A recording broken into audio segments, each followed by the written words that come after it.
You ever heard of a certain Jack the Ripper?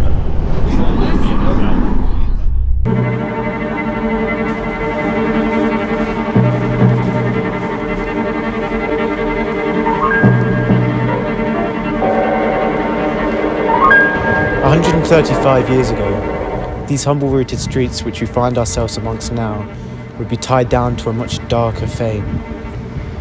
During an age of the Industrial Revolution and Social Revolution, and when the British Empire was at its full potential, London was the furnace keeping that engine alive, the heart without a doubt of the empire. Throughout the 19th century, many millions would move to London's streets, transforming it into the biggest city in the world, its sheer size unmatchable right up until 1918, when its place was overtaken by the rapidly growing New York just across the pond. Whitechapel would have been one of the many promised lands dotted around London. To the likes of you and me, it was said to be a place where one could score their big break or to make their fortune. But in fact, these words couldn't have been further from the truth. By the 1880s, Whitechapel would have housed some of the poorest and the most desperate of London's society, so starkly contrasting the Whitechapel of today. And just like its great size, there would be great divide in London's wealth and order.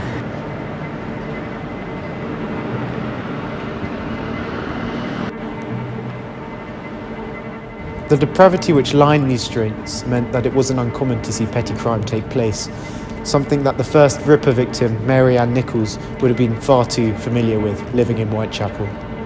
But to describe as a petty crime the events of the 31st of August 1888 would be a massive understatement, so would the interlinked grisly murders which would follow.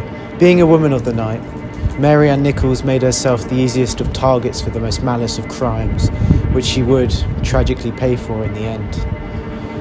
When reviewing these cases, it's often hard to avoid the trails of tragedy which are left behind each story. Even in life, these women were made victim by the inequality of the Victorian society, their troubled personal lives, and the poverty which all too consumed them. So close to their end and desperate, they were forced into prostitution and other ways of life, where they were left to the possibilities of abuse and, in our case, murder. At around 3:30 a.m, a pair of delivery drivers passing Bucks Road, which would have stood just behind me, find the pale corpse of Nichols, her clothes disarranged and only by the aid of a lamp. It was only after seeing the glimmer of blood oozing from her throat that they knew she was dead. They found that Nichols had also been disemboweled as well as having her throat cut. The forensic team during the autopsy were surprised to see the procedure done in such an efficient manner, hinting maybe that Jack the Ripper had professional medical knowledge. She'd last been sighted at 1:20 a.m. by her roommate Emily Holland, who pled with Nichols to retire back to bed with her. But she expressed that she hadn't the money for the night's lodging, but that she'd soon make it back. That was the last time anyone saw Nichols alive. All we know in the next hour is that she most likely met her end at the hands of Jack the Ripper.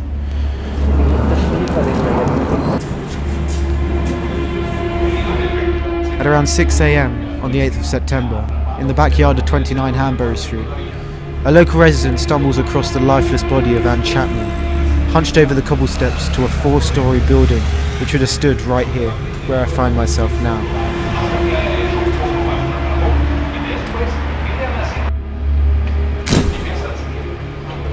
This scene marked a turning point in the Whitechapel murders. As these ghastly events started to hit close to home, fear and panic started to rise over who might be next. Often coupled with terror is the natural obsession for it. And so it seemed that demand for the latest news on the Ripper's savage events started to increase as well. And with this, the legend of Jack the Ripper would be born.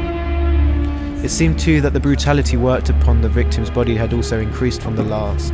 Her throat had been cut all the way to her spine, and the huge cutting gaped open her abdomen, from which her intestines had been removed and placed over her shoulder. Later it was found that a proportion of her bladder had been removed, as well as her female reproductive organs. What a sight it must have been to stumble across, and what an experience for poor Chapman to go through. Interestingly, she had been sighted just 30 minutes before the murder would take place by a certain Elizabeth Long, who had seen her outside number 29, with a gentleman said to have a shabby genteel appearance. Could this have been our so infamous Ripper?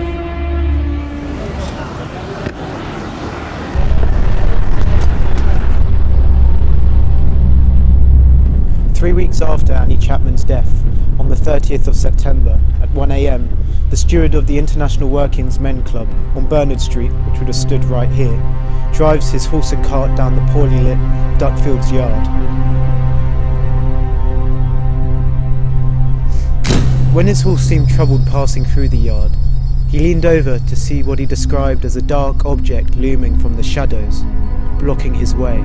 It was only after closer inspection of the body and lighting of a single match that the steward was able to unveil a horrifying discovery. There, so innocently and in an uncomfortable position on the floor, lay the body of Elizabeth Stride. Her throat had been cut, typical of the murders that took place up until this point. But unlike the other murders, the rest of her body had remained virtually untouched. The steward had emphasised in his testimony that she had still had a warmth about her on finding her, meaning that it hadn't been carried out long before his arrival. The last known sighting of her was by a dock worker at 12:45 a.m, who had seen her back against a wall on Bernard Street, speaking with a man dressed in a long black coat. Had the Ripper been content with, to his standards, such a modest murder, or had he been disrupted from expressing his full potential?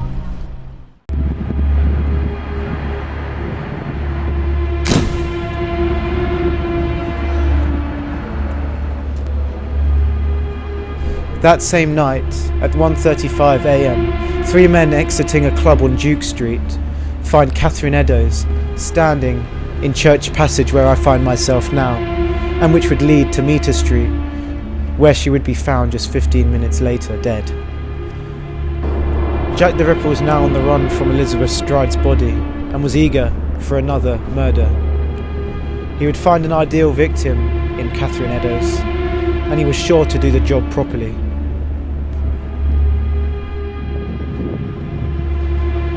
First to the scene was PC Watkins, who arrived at this point in Meter Square and recalled witnessing a sight he'd never seen in all his time in the force. Again, her throat had been sliced, and a huge cut extended the length of her torso, almost literally turning the woman inside out. She'd just about been able to be recognised, as her face had been massively disfigured, parts of her nose missing and parts of her face peeled back.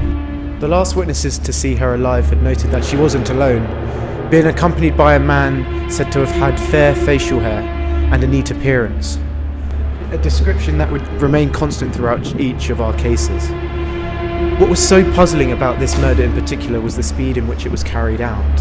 It hadn't yet been 15 minutes since PC Watkins had last circled the square, and yet in that time the Ripper was able to befriend, murder and mutilate Eddowes before disappearing back into the dark of night.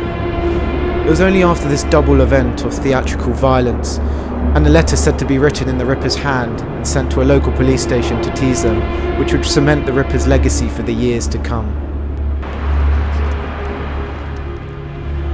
More than a month would pass before word of another Ripper victim catch wind again. In his absence, no doubt, the urge for bloodshed would have grown ever more intense inside of him, till no longer could he suppress those innermost feelings. And urged on by the name he was making for himself amongst the public, he was keen to see just how bad of a scene he could create. Opposite me, on the 9th of November 1888, Mary Jane Kelly's landlord sends an assistant to collect the rent that she was overdue to pay.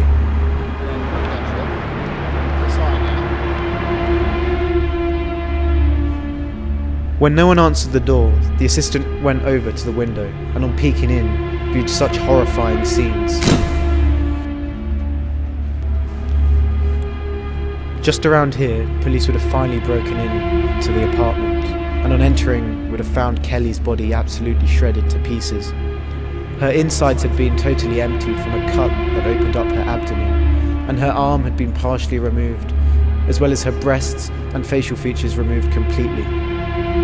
The walls and the bedsheets that surrounded the room had a temporary reddish tint about them, exerted from the extensive amount of bleeding that the mauling had created. Local residents had not heard the Ripper enter the apartment, nor had they heard him leave.